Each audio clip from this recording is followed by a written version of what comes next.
خیرات کر کے کسی پر احسان نہ جتاؤ۔ خدا کا یہ احسان نہ بھولو کہ اس نے تم پر عقل کی باتیں اتاری ہیں۔ جس طرح اللہ نے تم پر احسان کیا ہے اسی طرح تم بھی لوگوں پر احسان کرو۔ احسان کرنے والا وہ ہے جو اس طرح نماز پڑھے کہ گویا نماز میں وہ اللہ کو دیکھنے والا ہے۔ جو لوگوں کا ممنوع احسان نہیں وہ اللہ کا بھی شکر ادا نہیں کرتا۔ ہمسائے کا حق صرف یہی نہیں کہ وہ ان کو ستائے نہیں بلکہ ان کے ساتھ احسان کرنا بھی ضروری ہے۔ برا احسان یہ ہے کہ سائل کو تیرے پاس سوال کرنے کی ضرورت ہو، ایسی صورت میں تمہارا احسان اس کی شرمندگی کی مکافات نہیں کرے گا۔ بدی کے عوض نیکی کرنا احسان ہے۔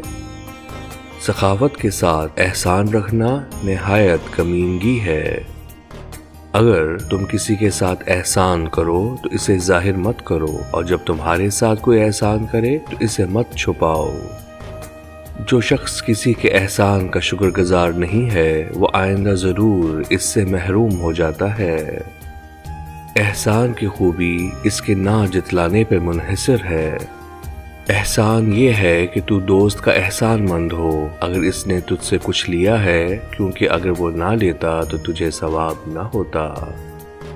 احسان سب جگہ بہتر ہے لیکن ہمسائے کے ساتھ بہترین ہے۔ اگر کوئی تمہارے ساتھ بدسلوکی کرے اور تم کسی کے ساتھ احسان کرو، ان دونوں باتوں کو بھول جانا چاہیے۔ یہ بھی احسان میں داخل ہے کہ لوگوں پر ظلم نہ کیا جائے اور ان کے عیبوں کو معلوم کرنے کی خواہش نہ کی جائے۔ دوسروں کی بہتری کے لیے اگر کچھ جعل سازی بھی کرنی پڑے تو اس سے روح پراگندہ نہیں ہوتی، کیونکہ یہ بھی احسان میں داخل ہے۔ بددعاؤں کے ساتھ جتنا احسان کرو گے وہ اتنے ہی برے ثابت ہوں گے۔ احسان کرو مگر یہ پرواہ نہ کرو کہ کس کے ساتھ کرتے ہو۔ احسانات سے دبی ہوئی زندگی انسان کے لیے شایان شان نہیں۔